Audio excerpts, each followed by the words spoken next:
Hello and I welcome you to Vigyan recharge. देखो ये video 3 मुद्दों को कवर करेगी। पहला, जब भारत और अमेरिका दोनों ही गरीब होकर आजाद हुए थे तो फिर अमेरिका सुपर पावर कैसे बन गया और हम पीछे क्यों रह गए। दूसरा, वो चीन जिसे दुनिया ने कभी गरीब और पिछड़ा समझा था आज भविष्य का सुपर पावर क्यों माना जा रहा है और अमेरिका ने उसे रोकने की कोशिश क्यों नहीं करी, या अगर करी तो रोक क्यों नहीं पाया। तीसरा, दुनिया के थानेदार बने बैठे अमेरिका को वर्ल्ड पावर की कुर्सी से नीचे कैसे उतारा जा सकता है। चलो शुरू करते हैं कहानी। अमेरिका आजाद हुआ, वो गरीब था, हम आजाद हुए, हम भी गरीब थे। तो अमेरिका ने सबसे पहले वो कौन से काम कर दिखाए जो हम नहीं कर पाए। पिछली वीडियो से आपको ये समझ में तो आ ही गया होगा कि अमेरिका के बनते ही उसने सबसे पहले अपने एरिया को बड़ा करा, अलग अलग राज्यों को अपने साथ जोड़ा और इस जोड़ तोड़ से अमेरिका के बॉर्डर शांत हो गए। बॉर्डर के शांत होते ही अमेरिका का ध्यान तरक्की पर गया। अब भारत की सुनो, अंग्रेजों ने जाते जाते हमें आजादी तो दे दी लेकिन हमारे बॉर्डर पर हमेशा टेंशन बनी रहे उसका पक्का इंतजाम कर दिया। देश को 2 टुकड़ों में बांट दिया और समाज को हिंदू मुसलमान में तोड़ दिया। हमारी सीमाएं असुरक्षित थी, समाज बटा हुआ था। ऐसे माहौल में भारत अपनी ऊर्जा तरक्की में नहीं बल्कि आंतरिक झगड़ों और बाहरी खतरों से निपटने में खर्च कर रहा था। ऐसा नहीं कि चुनौतियां हमारे ही सामने थी, अमेरिका के सामने भी आई थी। अमेरिका से टूटकर जो राज्य अलग होने की कोशिश कर रहे थे, जिन्होंने देश में सिविल वॉर खड़ा कर दिया था, उनके विद्रोह को अमेरिका ने कुचल दिया और देश को एक साथ जोड़कर मजबूत किया। आजादी के बाद भारत ने भी एकता बनाने की कोशिश की लेकिन बाहरी ताकतों ने यहाँ गड़बड़ियां फैलाई। 1984 के दंगों में सिख भाइयों के दिल में नफरत भर दी और खालिस्तान जैसे आंदोलन को पैदा कर दिया। तमिलनाडु, केरल, कर्नाटक, आंध्र प्रदेश में द्रविड़ लैंड की मांग उठा दी। उत्तर भारत में आतंकवाद को हवा दी और कश्मीर में लगातार अस्थिरता फैलाई। ये सब आंतरिक कमजोरियां नहीं थी बल्कि बाहरी ताकतों की चाल थी। लेकिन सबसे बड़ी समस्या यह रही कि हमारे नेता वोट बैंक की राजनीति में उलझे रहे। उन्होंने देश को बांटने वाली नीतियों के सामने आंखें मूंद ली। देश भाड़ में जाए पर कुर्सी ना निकल जाए, ऐसी सोच वाले नेताओं ने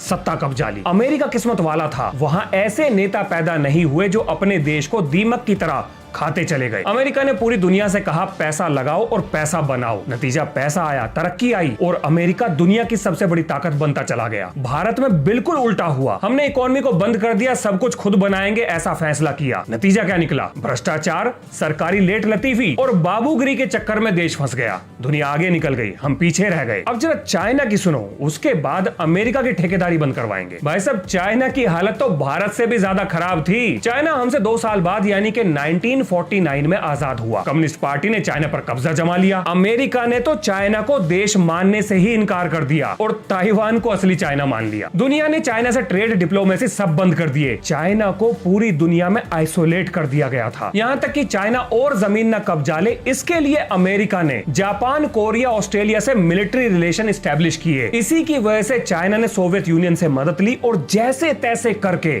अपनी भूखी मर रही जनता को कंट्रोल में रखा और देश को बिखरने से बचा लिया। इसका पूरा श्रेय माओ जेडोंग को जाता है। 1950 में चीन ने तिब्बत के ऊपर मिलिट्री एक्शन कर उसको कब्जा लिया। दलाई लामा भागकर भारत आ गए और अमेरिका ने केवल नाम मात्र का ही विरोध किया। कारण था भारत से नफरत, क्योंकि हम सोवियत के साथ थे। अमेरिका ने सोचा कि चाइना का बॉर्डर अगर भारत से जुड़ गया तो हमेशा भारत के ऊपर दबाव बना रहेगा। अमेरिका खेल गया और हम फंस गए। इसका नतीजा निकला कि चीन ने हिमालय तक अपनी सीमा बढ़ा ली और भारत से सीधा बॉर्डर जोड़ दिया और यहीं से भविष्य के टकराव की नींव रख दी गई। असल में तो हमारा चाइना के साथ कोई बॉर्डर है ही नहीं, हम बॉर्डर तो तिब्बत के साथ शेयर करते हैं। इसी का नतीजा था कि 1962 में इंडिया और चाइना वॉर हुई। तिब्बत के बाद चाइना ने लद्दाख और अरुणाचल प्रदेश पर अपना दावा ठोक दिया। अब आता है वो पल जिसने चाइना की तकदीर बदल दी। चाइना को यह बात पता थी कि वो अमेरिका के बिना कभी भी तरक्की नहीं कर सकता और अमेरिका उसकी मदद कभी करेगा नहीं। अब यहाँ पर चाइना ने एक चाल चली। मार्च 1969 में चाइना ने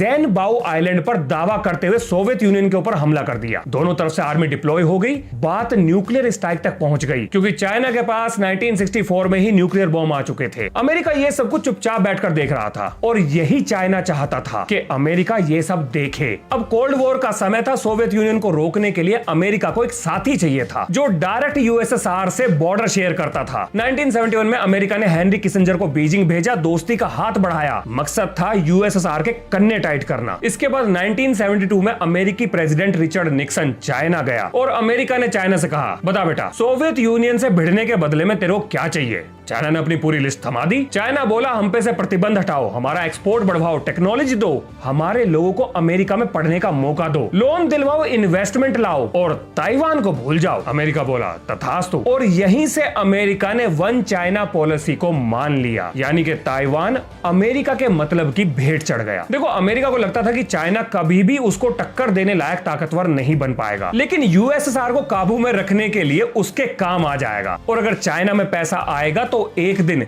चाइना कम्युनिस्ट से बदलकर डेमोक्रेसी में परिवर्तित हो जाएगा और डेमोक्रेसी को अमेरिका आसानी से कंट्रोल कर लेगा। और यही थी अमेरिका की सबसे बड़ी गलती और चाइना के लिए सबसे बड़ा मौका। चाइना अमेरिका की पीठ पर चढ़कर तरक्की की गाड़ी में बैठ गया। अमेरिका ने चाइना को मोस्ट फेवर्ड नेशन का दर्जा दे दिया। अमेरिकी कंपनीज ने सस्ती लेबर और हाई प्रॉफिट के चक्कर में मैन्युफैक्चरिंग चाइना के अंदर शिफ्ट कर दी। दुनिया भर का पैसा चाइना में आया। चाइना ने रेल, रोड और इंफ्रास्ट्रक्चर में पैसा झोंक दिया। नतीजा, चाइना के एक्सपोर्ट एक्सपोनेंशियल तरीके से बढ़ गए। फिर चाइना ने एजुकेशन सिस्टम में स्टेम सब्जेक्ट्स की पढ़ाई पर पूरा जोर दिया। तेज दिमाग वाले बच्चों को सरकारी खर्चे पर विदेश भेजा गया। वो वापस आए, उनसे रिसर्च करवाई गई। 2001 में चाइना ने WTO ज्वाइन किया, ग्लोबल ट्रेड रूल्स का हिस्सा बन गया।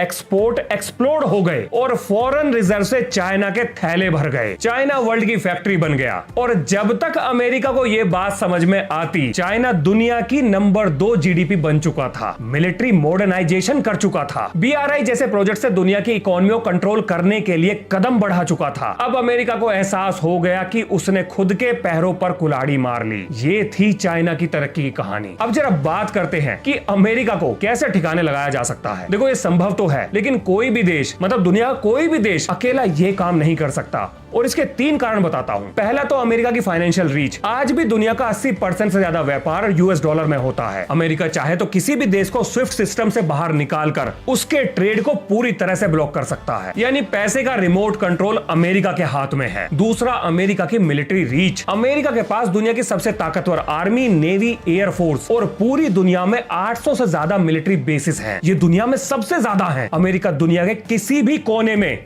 युद्ध छेड़ सकता है। इसके अलावा अमेरिका की डिप्लोमेटिक रीच, यानी UN, world bank, IMF, NATO, ये सारी दुकानें अमेरिका ने ही खोली हैं। और अमेरिका के इतने चेले चपाटे हैं कि US किसी भी देश को अलग थलग करना चाहे तो वो अपने चिंटुओं से कहकर ये काम बड़ी आसानी से कर सकता है। अमेरिका की सॉफ्ट पावर भी बहुत ज्यादा है। अमेरिका में हुई रिसर्च को पूरी दुनिया आंख बंद करके मान लेती है। अगर वही रिसर्च भारत में हो जाए तो पूरी दुनिया सवाल खड़े कर देगी। दुनिया को अमेरिकी ब्रांड्स चाहिए, हॉलीवुड मूवीज चाहिए, अमेरिकन टेक्नोलॉजी चाहिए, उनकी यूनिवर्सिटीज में लोगों को एडमिशन चाहिए। अमेरिका की डिमांड ही अमेरिका की असली ताकत है। अब ये सारी चीजें दुनिया में किसी भी एक देश के पास एक साथ नहीं है। इसीलिए अमेरिका को हटाने के लिए देशों को एक साथ आना पड़ेगा और ये काम सिर्फ ब्रिक्स ही कर सकता है। कैसे कर सकता है, अब जरा ये समझो। ब्रिक्स को अपनी करेंसी बनाकर डी-डॉलराइजेशन की शुरुआत करनी पड़ेगी। ब्रिक्स पे नाम का जो स्विफ्ट अल्टरनेटिव डेवलप हो रहा है, उसकी रफ्तार को तेज करना पड़ेगा। इन सबसे अमेरिका के ब्रिक्स देशों को कंट्रोल करने वाले फाइनेंशियल हाथ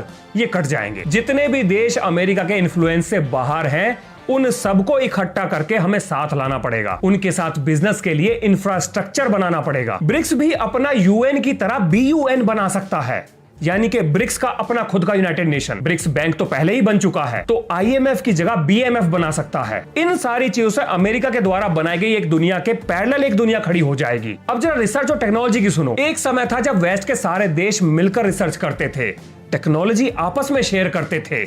आज वही काम ब्रिक्स को करना पड़ेगा। ब्रिक्स यूनिवर्सिटीज खोलकर अलग अलग देशों में रिसर्च को फंड करना पड़ेगा। क्रिटिकल टेक्नोलॉजीज को विकसित करके सबके साथ शेयर करना पड़ेगा ताकि सबकी तरक्की एक साथ हो सके। इसके बाद अगला कदम होगा एनर्जी को कंट्रोल करना। ब्रिक्स देशों को ऑयल एक्सपोर्टिंग देश जैसे कि सऊदी अरेबिया, रशिया और गल्फ के बाकी देशों से बात करके डॉलर से दूर करना पड़ेगा। गोल्ड हो गया, क्रिटिकल मिनरल हो गया, या ब्रिक्स करेंसी के बदले गल्फ कंट्रीज को ऑयल देने के लिए राजी करना पड़ेगा। डोनाल्ड ट्रंप के दौरान अमेरिका अपनी क्रेडिबिलिटी खो चुका है। ये सबसे बढ़िया मौका है। गल्फ को पकड़ लो और अपना काम निकलवा लो। इसके अलावा ब्रिक्स को अपनी मिलिट्री स्ट्रेंथ को भी बढ़ाना पड़ेगा। ब्रिक्स भी एक नेटो की तरह ग्रुप बना सकता है। अगर अमेरिका नंबर 1 है तो चाइना, इंडिया, रशिया के साथ आते ही कोई भी देश उनकी मिलिट्री पावर को टक्कर टक्कर नहीं दे पाएगा। इसके अलावा ब्रिक्स देशों को अपनी सॉफ्ट पावर को भी बढ़ाना पड़ेगा। अपनी सॉफ्ट पावर को बढ़ाने के लिए ब्रिक्स देशों को अपने कल्चर को बढ़ावा देना चाहिए। मतलब मूवीज हो गई, बुक्स हो गई, इंटेलेक्चुअल्स के लेक्चर्स हो गए, या फिर पब्लिक गैदरिंग और स्पीचेस से ब्रिक्स को अपना इन्फ्लुएंस फैलाना होगा। हमारे भारत के पास अपना योगा है, आयुर्वेद है, ये सारी चीजें हमें दुनिया में पहचान दिलाती हैं। हमें इन्हें सेलिब्रेट करना पड़ेगा और इन सब के लिए खुद का सोशल मीडिया चाहिए। चाइना, रशिया ये काम कर चुके हैं और भारत को भी ये काम करना ही होगा। ब्रिक्स को अपना न्यूज नेटवर्क भी चाहिए जो सिर्फ वही खबरें दिखाए जिससे ब्रिक्स की क्रेडिबिलिटी बढ़ती ही चली जाए। इसके अलावा ब्रिक्स के देश गरीब देशों को लोन देकर और उनके डेवलपमेंट में भागीदारी निभाकर ब्रिक्स अपनी क्रेडिबिलिटी को और बढ़ा सकता है। अब प्लानिंग तो हो गई, लेकिन ये सारे काम होंगे कैसे? मतलब इस काम में किस देश की क्या जिम्मेदारी होगी, जरा इस पर बात कर लेते हैं। देखो, चाइना फाइनेंसिंग, इंफ्रास्ट्रक्चर और क्रिटिकल मिनरल की सप्लाई संभाल सकता है। रशिया एनर्जी की जरूरत और मिलिट्री और स्पेस टेक्नोलॉजी को संभाल सकता है। भारत मैन्युफैक्चरिंग, सप्लाई, चाइना के साथ क्रिटिकल टेक्नोलॉजी, सॉफ्ट पावर और टैलेंट सप्लाई का काम संभाल सकता है। हमारा यूथ सोशल मीडिया पर आजकल रील बना रहा है, अगर मौका मिला तो खुद का सोशल मीडिया भी बना सकता है। ब्राजील, साउथ अफ्रीका और लैटिन अमेरिका के देशों को अपने आसपास के देशों में ब्रिक्स के लिए मार्केट डेवलपमेंट और इन्फ्लुएंस के लिए काम करना पड़ेगा, ताकि अलग अलग देश ब्रिक्स के साथ जुड़ते ही चले जाएं। और ये काम कोई एक दिन में नहीं होगा, इसके लिए समय चाहिए। लेकिन कितना समय चाहिए, आइए जरा अब इस पे बात करते हैं। देखो, ब्रिक्स को अपना फाइनेंशियल सिस्टम खड़ा करने के लिए कम से कम 3 साल का समय लगेगा। इंफ्रास्ट्रक्चर, सप्लाई चेन और मार्केट डेवलपमेंट में फाइनेंशियल सिस्टम के बाद कम से कम 4 साल समय लग जाएगा। डिफेंस एग्रीमेंट हो गए और मिलिट्री एक्सरसाइज सीधे अमेरिका के लिए चैलेंज खड़ा करेंगी, तो इसे तो और भी धीरे धीरे आगे बढ़ाना पड़ेगा। नहीं तो अमेरिका इतनी ताकत रखता है कि पूरे ब्रिक्स को तबाह कर दे। इसीलिए ये विजन कम से कम 10 से 15 साल का होगा। अब देखो, ऐसा तो है नहीं कि ब्रिक्स कंट्रीज ये सब करेंगी और अमेरिका चुपचाप बैठकर देखेगा।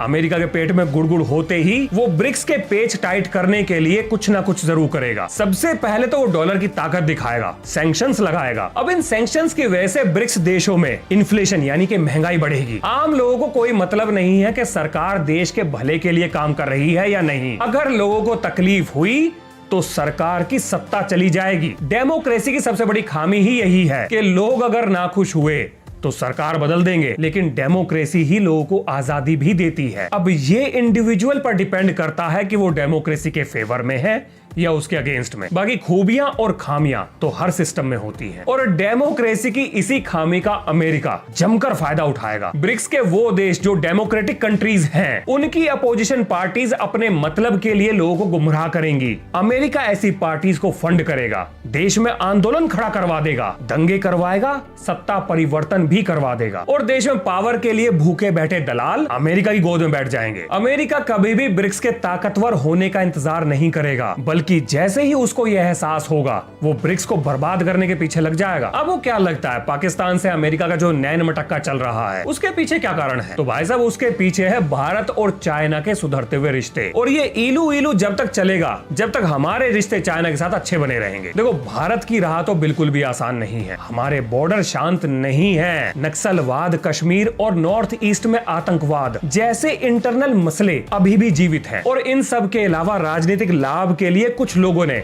मसले पैदा भी किए हैं। इन सारी परेशानियों के होते हुए अमेरिका से सीधे भिड़ने का मतलब है अपने आप को बर्बाद कर लेना। देखो, मैं प्रैक्टिकल बात करता हूं, हो सकता है सुनने वालों को ये अच्छी ना लगे, पर सच तो यही है। लेकिन अगर हमारे बॉर्डर शांत हो गए और अंदर के मसले सुलझ गए, और अगर इसके अलावा पॉलिटिकल अपोजिशन और भारत की जनता सरकार के पीछे खड़ी हो गई, तो 10-15 साल कड़वी गोली खानी पड़ेगी, लेकिन उसके बाद अमेरिका सुपर पावर नहीं रहेगा। ये भी सच है। अब यहां से आपको एक मोटा मोटा आइडिया मिल गया होगा कि अमेरिका को सुपर पावर की कुर्सी से हटाना कितना मुश्किल है, और अगर ये काम करना है तो कैसे करना है। कोई सवाल या सुझाव हो तो कमेंट में जरूर लिखें। तो ये है इस वीडियो का अंत। मिलते हैं नेक्स्ट वीडियो में। जय हिंद, जय भारत।